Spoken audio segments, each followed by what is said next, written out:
We're wheat, double crop soybeans, and corn. 3 crops in 2 years. Also run a cow-calf operation. Okay.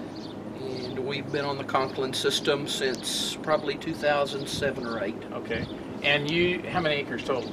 Farm about 3,200 acres, Okay. including our double crop beans. Okay. Where we live, of course, it's a given you're going to have a hot summer most all the time, and you're going to get dry. We're dry land, so you're going to be needing some water. You're going to be needing a good root system.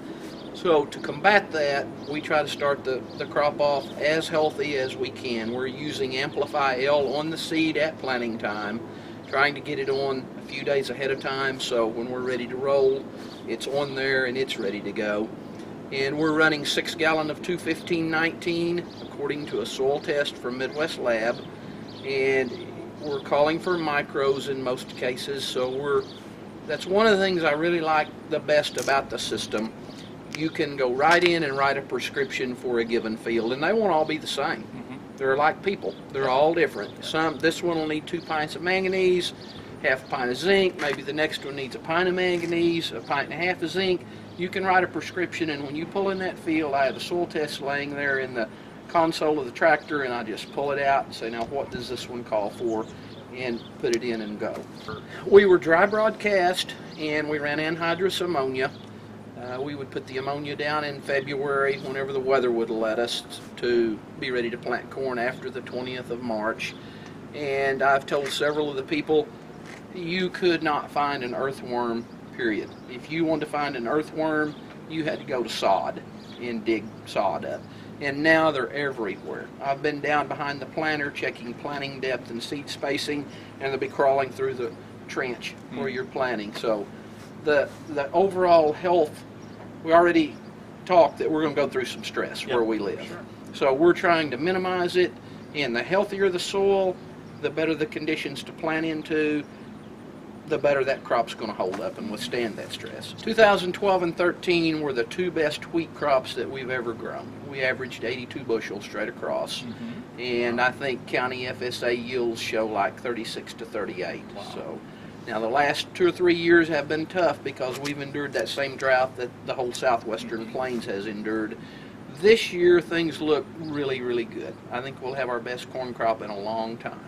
We've gotten some rain to go with everything else, because in the end, God does control it all. And if you cut the water off and you can't put it on, that trumps everything. It's the #1 nutrient. It's the #1, yes. How about the corn and beans? They look very good this year. Our beans are double crop behind wheat. We're standing here on the 30th of July. They're all, we've sprayed them, cleaned them up. We put a little fertilizer down when we planted them, and they're looking good. When we go home, we're getting ready to start a foliar feeding program. Okay, great. What kind of corn yields are you looking at, dry land? We've been to 243 in corn grower plots, and of course you're always looking to try to one-up it, and we haven't gotten there yet, but we're trying. So. That's great. We're more minimum till. We do a lot of work with a VT, sizing residue and mixing residue in the top 2 to 3 inches, and then we'll run an inline ripper if we have a compaction issue to open it up, and I would call it a form of minimum till. Tell me how much fertilizer you put in as you're planting your wheat, and then I know you had an area where you didn't get the fertilizer on. We call that one of those goof plots. And at the time I didn't even realize I had done it, and we planted that the 20th of November, which is getting toward the tail end of the planting window on wheat for us, and I didn't see a thing, and of course we turned cold and it was slow about emerging, and it was probably February time frame, and I went by there on the sprayer one day and I looked out there and it caught my eye, and I thought, what in the world has gone on there? And so I had an idea because it looked about the right width. We're running a 30-foot grain drill, and so I stopped when I had a little time and walked out there, and it was exactly 30 foot. We planted on the contour, and it followed my pass. I had just failed to turn fertilizer on. My dad used to say that's how I find out how I'm spending my money. So what kind of yield difference? 18 bushel difference, and that was, everything else was identical. We sprayed crossways across that, so everything was identical, but 6 gallon of 215-19 at planting was 18 bushels. Wow, that's great. Well, anything else? Any final comments?